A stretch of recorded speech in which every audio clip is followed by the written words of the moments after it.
how you can fix your iPhone's camera not working. Does your iPhone's camera sometimes just black out and does not work? If so, this video is for you. Now, before we start, if you are new to our channel, head down below and hit the subscribe button so you don't miss out on any of our future videos. Now, let us begin.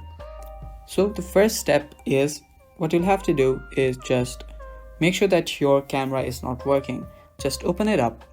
Now, the first fix is you can always try to switch your camera to your rear camera and front camera. Do it multiple of times and maybe it will start working. Now, if that does not work, you can always try to force restart your iPhone.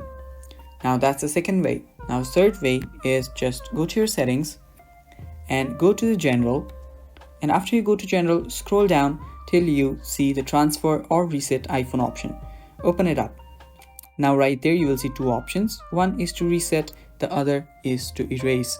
Now the option that you want to select is reset. Now after you tap on reset, just select the one right here.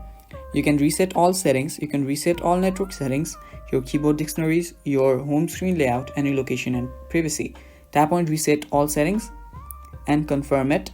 And after you do that, your problem will get fixed. It's that simple, guys. Thank you for watching. I hope this problem gets fixed using one of these methods. Thank you for watching and bye-bye.